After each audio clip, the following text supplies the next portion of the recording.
दोस्तों नमस्कार, मैं हूं रविंद्र प्रताप। एग्जाम इजी में आपका स्वागत है। हम लोग स्टार्ट किए थे प्रीवियस ईयर आईएएस के क्वेश्चन पे सेट पेपर को देख रहे थे। चलिए आज सेट पेपर 2015 का अगला क्वेश्चन देखते हैं। इसमें क्वेश्चन क्या है, कृषि में नाइट्रोजन उर्वरक के अत्यधिक उपयोग से क्या प्रभाव हो सकता है। तो पहला स्टेटमेंट क्या बोला, नाइट्रोजन युगीकृत सूक्ष्म जीव मतलब नाइट्रोजन फिक्सेसी माइक्रोऑर्गेनिज्म का मिट्टी में प्रचुरपन प्रोलिफरेशन हो सकता है। आइए समझते हैं क्या है इसका कहने मतलब। नाइट्रोजन फिक्सेसी माइक्रो ऑर्गेनिज्म वहीं पे ग्रो करते हैं जहाँ पे नाइट्रोजन की कमी होती है। ठीक, ये वायुमंडलीय नाइट्रोजन को फिक्स करते हैं। मतलब कि ये इनके लिए नाइट्रोजन उर्वरक की ज़रूरत नहीं पड़ती है। तो पहला स्टेटमेंट क्या रहा, इनकरेक्ट रहा। दूसरा स्टेटमेंट का मिट्टी में अम्लता की बढ़ोतरी हो सकती है। ये आपके नाइट्रेट रहे हैं। ठीक, ये मिट्टी के मॉइस्चर के साथ रिएक्ट करके आपका नाइट्रिक एसिड बनाते हैं। यही नाइट्रिक एसिड वाटर मतलब कि मिट्टी की अम्लता की बढ़ोतरी करती है। दूसरा स्टेटमेंट करेक्ट रहा है। ठीक, तीसरा स्टेटमेंट देखते हैं, भौम जल में नाइट्रेट का निक्षालन हो सकता है। तो यही नाइट्रेट जो वो आपके सॉइल में कैपिलरी ट्यूब होते हैं इसी से निक्षालित होके ये धरती मतलब पृथ्वी के अंदर जाते हैं। ठीक, ये मतलब कि ग्राउंड वाटर के साथ ये घुल के मिट्टी के अंदर चले जाते हैं। तो तीसरा स्टेटमेंट क्या रहा, करेक्ट रहा। ठीक, तो इसका आंसर क्या होगा, सी होगा। चलिए अगला क्वेश्चन देखते हैं। अगला क्वेश्चन बोल रहा है, प्रकृति एवं प्रकृति संसाधनों के संरक्षण के लिए अंतर्राष्ट्रीय संघ international union for conservation of the nature and natural resource मतलब आईयूसीएन की बात कर रहा है। ठीक, दूसरा का बात कर लेते हैं। दोस्तों पहले आईयूसीएन के बारे में देते हैं। इसकी स्थापना 1963 में किया गया था। ये मतलब कि संकटापन्न जो वनस्पतियाँ होती हैं और जीव होते हैं, ठीक, उनके लिए एक रेड लिस्ट जारी करती है और नेचुरल रिसोर्स का संरक्षण का भी कार्य करती है। ठीक, और इसके पास मतलब नेचुरल रिसोर्स का संरक्षण कंजर्वेशन का भी कार्य करती है। और तीसरा इसके लिए इम्पोर्टेंट क्या खास बात है, इसको ये यूएनओ का पार्ट नहीं है, लेकिन यूएनओ में इसको ऑब्जर्वेटरी मतलब कि पर्यवेक्षक का दर्जा प्राप्त है। ये आप ये तीन स्टेटमेंट को आप ध्यान रखिएगा। चलिए अगला देखते हैं क्या बोल रहा है। इसमें आगे बढ़ते हैं। इसमें बोल रहा है मतलब कि आयुसीन हो गया और इसके बाद प्राणी जाति एवं वनस्पति जाति के संकटापन्न स्पीसीज के अंतर्राष्ट्रीय व्यापार पर कन्वेंशन मतलब convention on the international trade and endangered species of the wild fauna and flora मतलब साइट्स के बारे में पूछ रहा है। निम्नलिखित कथनों पे कौन सा सही है, आइए देखते हैं कथन क्या बोल रहा है। पहला स्टेटमेंट बोल रहा है, आयुसीएन संयुक्त राष्ट्र का अंग है तथा साइट्स सरकारों के बीच एक अंतर्राष्ट्रीय करार है। तो क्या आयुसीएन संयुक्त राष्ट्र का अंग है? नहीं, अंग नहीं है। संयुक्त राष्ट्र में इसके पर्यवेक्षक का दर्जा प्राप्त है। तो पहला स्टेटमेंट इनकरेक्ट हुआ। दूसरा स्टेटमेंट देखते हैं, आयुसीएन प्रकृति पर्यावरण को बेहतर प्रबंधन के लिए विश्व भर के हजारों क्षेत्रों में परियोजनाएं चलाता है। तो आईसीएन जो होता है नेचुरल रिसोर्स को कंजर्वेशन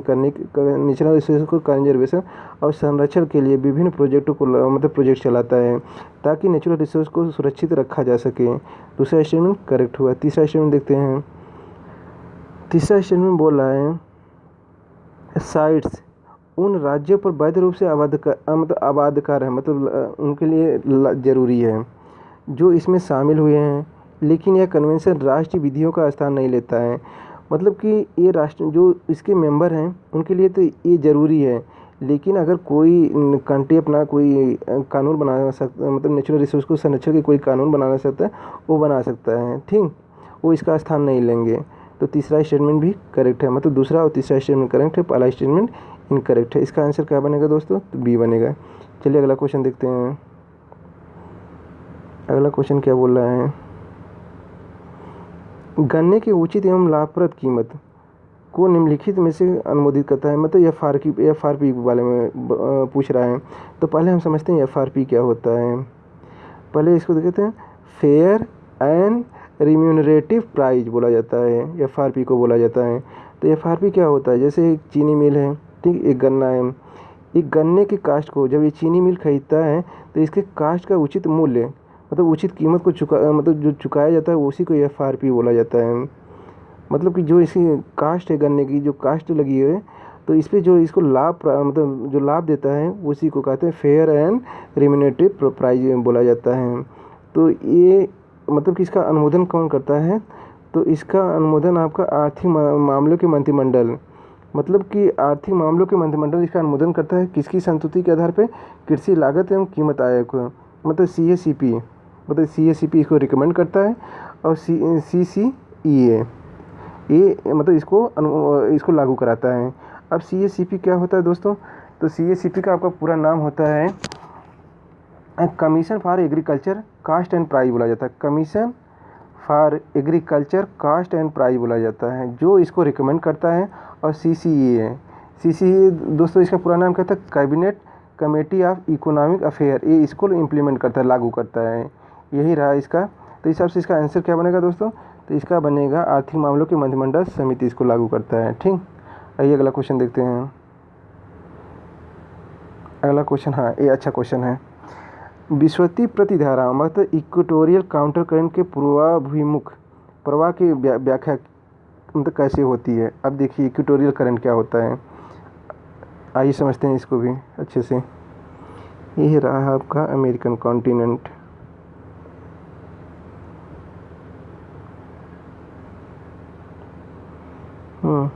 ये रहा आपका साउथ अमेरिका, ये रहा आपका अफ्रीकन कॉन्टिनेंट, ये रहा आपका इक्वेटर।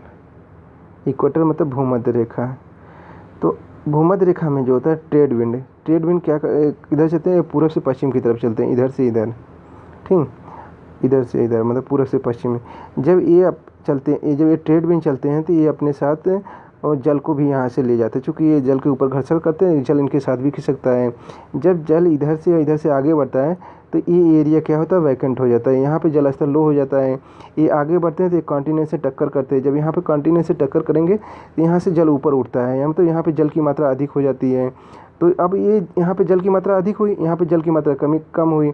तो इस जल को मतलब यहाँ जल की कमी को भरने के लिए ये इक्वेटोरियल काउंटर करंट चलता है। मतलब इक्वेटोरियल काउंटर करंट, यहाँ से जल इस साइड फ्लो करता है, ठीक, इसी को कहते हैं इक्वेटोरियल काउंटर करंट होता है। तो ये जल धाराएँ किसके मतलब ये धाराएँ किसके? ट्रेड के कारण चली, और ये भी ट्रेड विंड के कारण चली। लेकिन ये धारा क्यों मतलब इक्वेटोरियल काउंटर करंट कैसे उत्पन्न हुई?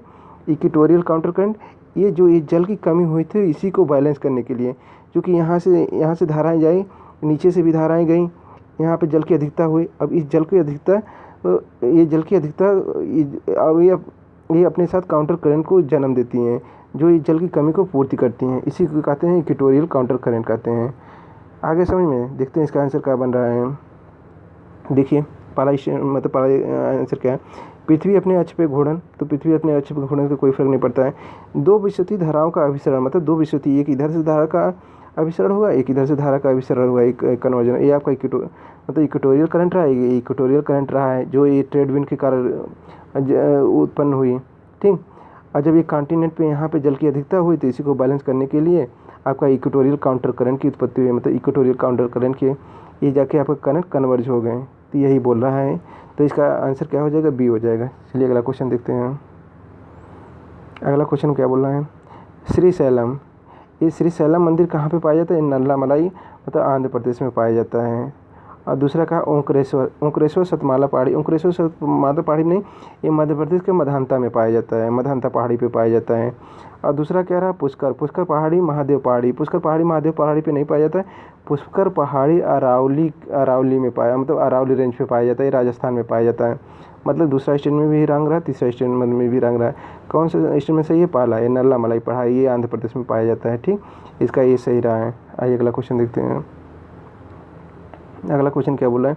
रोलेट सत्याग्रह के संदर्भ में निम्नलिखित में से कौन सा कथन सही है?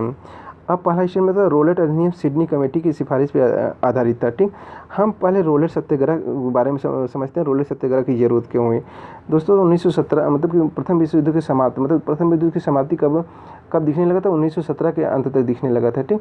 अब प्रथम विश्व युद्ध चल रहा था, उसमें आंदोलन गतिविधियों को दबाने के लिए अंग्रेजों ने कौन सा कानून लगा था? तो उसमें लाया था डिफेंस इंडिया एक्ट 1915 ले आए थे। ये मतलब कि प्रथम विश्व युद्ध के दौरान जो आंदोलनकारी गतिविधियों को दबाने के लिए ये कानून ले आया था। इसका जो वैलिडिटी थी 1917 थी। जब ये मतलब 1917 में प्रथम विश्व युद्ध का असर खत्म होने लगा, अब उस समय जो उत्पन्न हो रही थी आंदोलनकारी गतिविधियाँ, उसी को दबाने के लिए इन्होंने सिडनी कमेटी की अध्यक्षता में एक कानून लाने के लिए कमेटी गठित की गई। तो उसी कानून को कहते हैं रोलेट अधिनियम कहा जाता है, ठीक है। ये सिडनी कमेटी की अध्यक्षता में गठन किया गया था। तो पहला स्टेटमेंट करेक्ट रहा है। दूसरा स्टेटमेंट देखते हैं। दूसरा इसमें रोलेट सत्याग्रह में गांधी जी ने होम रूल लीग का उपयोग करने का प्रयास किया था। मतलब रोलेट सत्याग्रह में गांधी जी ने होम रूल लीग का प्रयोग किया था। अब देखिए होम रूल लीग की जो मतलब होम रूल लीग स्टार्ट किया गया था, ये 1916 अप्रैल 1916 में बाल गंगाधर तिलक ने महाराष्ट्र और आपका मध्य प्रांत में शुरू किए थे। और सितंबर 1916 में एनी बेसेंट ने मद्रास में इसको रोलेट आपका होम रूल आंदोलन को शुरू किए थे। इसमें लोगों को अपने अधिकारों के प्रति जागरूक करने का कार्य किया गया था। ठीक, और इन्हीं रोलेट सत्याग्रह में जो बुद्धिजीवी थे, जो इन्हें जागरूक किया गया था, गांधी जी ने इन्हीं को रोलेट सत्याग्रह में यूज कर लिया था। मतलब होम रूल आंदोलन के दौरान जिनको जागरूक किया गया था, जिन सत्याग्रहियों को, उन्हीं को लाकर रोलेट सत्याग्रह का कार्यभार सौंप दिया गया था। तीसरा स्टेटमेंट क्या बोला है, साइमन कमीशन के आगमन के विरुद्ध प्रदर्शन रोलेट सत्याग्रह के साथ हुआ था। तो दोस्तों साइमन कमीशन आया था आपका 3 फरवरी 1928 में आया था। साइमन कमीशन जो भारत सरकार अधिनियम 1919 पारित हुआ था, इसी की समीक्षा करने के लिए गठन किया गया था। इसका इसे रोलेट सत्याग्रह से कोई लेना देना नहीं है। तो तीसरा स्टेटमेंट रॉन्ग रहा है। तो कौन सा स्टेटमेंट सही हुआ आपका, तो यहाँ पे आपका रहा पहला स्टेटमेंट सही हुआ, पहला स्टेटमेंट, और उसके बाद आपका दूसरा स्टेटमेंट सही हुआ, ये दूसरा स्टेटमेंट सही हुआ है। तो इसका आंसर क्या बन जाएगा, सी बन जाएगा। आइए अगला क्वेश्चन देखते हैं। निम्नलिखित में से किनका इबोला विषाणु के प्रकोप को हाल ही में मतलब कि समाचारों में बार बार उल्लेख रहा था। ये 2014 में मतलब पश्चिमी अफ्रीका कॉन्टिनेंट में इबोला का प्रकोप बहुत ज़्यादा देखा गया था। मतलब पश्चिमी अफ्रीका की बात कर लेते हैं तो ये गिनी, सियरा लियोना और लाइबेरिया में देखा गया था। चलिए अगला क्वेश्चन देखते हैं। ये क्वेश्चन अच्छा है। ईंधन के रूप में कोयले का उपयोग करने वाले शक्ति का संयंत्रों में फ्लाई ऐश, मतलब फ्लाई ऐश की बात कर रहा है। आपका फ्लाई ऐश क्या होता है? और दोस्तों जो फ्लाई ऐश होता है, एक कैल्शियम ऑक्साइड और एल्युमिनियम ऑक्साइड और सिलिकॉन डाइऑक्साइड का मिक्सचर होता है। मतलब इसमें फ्लाई ऐश में पाए जाते हैं। और इसके बाद इसमें कुछ टॉक्सिक एलिमेंट पाए जाते हैं। कौन कौन से टॉक्सिक एलिमेंट पाए जाते हैं? इसमें लेड पाया जाता है, कॉपर पाया जाता है, आर्सेनिक पाया जाता है। ये इसे टॉक्सिक एलिमेंट पाए जाते हैं। चलिए इसमें देखते हैं क्या पूछ रहे हैं। अब देखिए पहला स्टेटमेंट क्या बोला है, फ्लाई ऐश का उपयोग भवन निर्माण के लिए ईंटों के उत्पादन में किया जाता है। तो जो फ्लाई ऐश होता है, इसमें भवन निर्माण के ईंटों के उत्पादन के लिए किया जाता है। इसमें दोस्तों सिलिकॉन डाइऑक्साइड होता है, ठीक, एल्युमिनियम ऑक्साइड होता है और कैल्शियम ऑक्साइड होता है, ठीक। अब देखिए जहाँ पे सिलिकॉन डाइऑक्साइड होता है वहाँ पे ईंटों का निर्माण में यूज किया जाता है जी। मतलब कि ईंटों के जो निर्माण में उसमें सिलिका की मात्रा अधिक होती है। तो ये पहला स्टेटमेंट करेक्ट रहा। दूसरा स्टेटमेंट क्या बोला है, फ्लाई ऐश का प्रयोग कंक्रीट के कुछ पोर्टलैंड सीमेंट, ठीक, अब पोर्टलैंड सीमेंट के अंश स्थापना पत्र मतलब रिप्लेसमेंट के रूप में किया जा सकता है। अब देखिए जो सीमेंट अंश की स्थापना के रूप में किया जा सकता है, जो सीमेंट होता है ये कैल्शियम ऑक्साइड से ही बना होता है। कैल्शियम ऑक्साइड, ठीक, अगर कैल्शियम ऑक्साइड पाया जाता है, जाहिर सी बात है ये सीमेंट के रूप में वर्क करेगा, जो मतलब सीमेंट अंश को रिप्लेस कर सकता है। तो दूसरा स्टेटमेंट भी करेक्ट हुआ। तीसरा स्टेटमेंट देखते हैं, फ्लाई ऐश में केवल सिलिकॉन डाइऑक्साइड तथा कैल्शियम ऑक्साइड के बने होते हैं। चलिए कैल्शियम मतलब सिलिकॉन डाइऑक्साइड और कैल्शियम ऑक्साइड तथा एल्युमिनियम ऑक्साइड के भी बने होते हैं, मतलब ये भी पाया जाता है इसमें। तो इसमें कोई विषाक्त मतलब टॉक्सिक तत्व नहीं पाया जाता। नहीं, टॉक्सिक तत्व पाए जाते हैं। कौन कौन से टॉक्सिक तत्व? इसमें लेड, कॉपर, आर्सेनिक इत्यादि टॉक्सिक एलिमेंट पाए जाते हैं। तो तीसरा स्टेटमेंट रॉन्ग रहा। तो कौन सा सही होगा? पहला, दूसरा। इसका कौन सा आंसर बनेगा? ए बनेगा। चलिए अगला क्वेश्चन देखते हैं।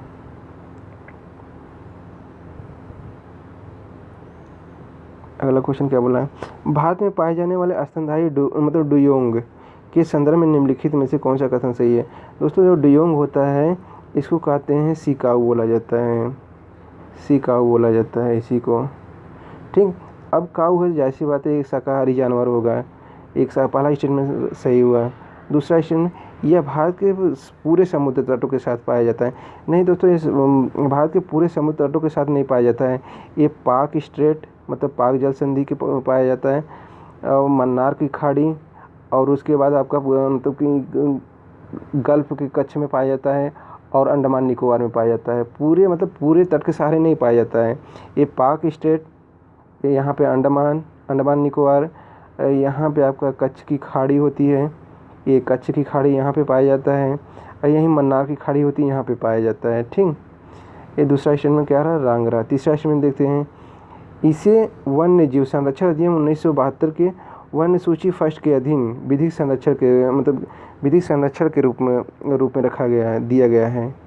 चलिए देखते हैं, वन्य जीव संरक्षण अधिनियम 1972 के अनुसूची फर्स्ट के अधीन इसको विधिक संरक्षण दिया गया। हाँ, इसको विधिक संरक्षण दिया गया है।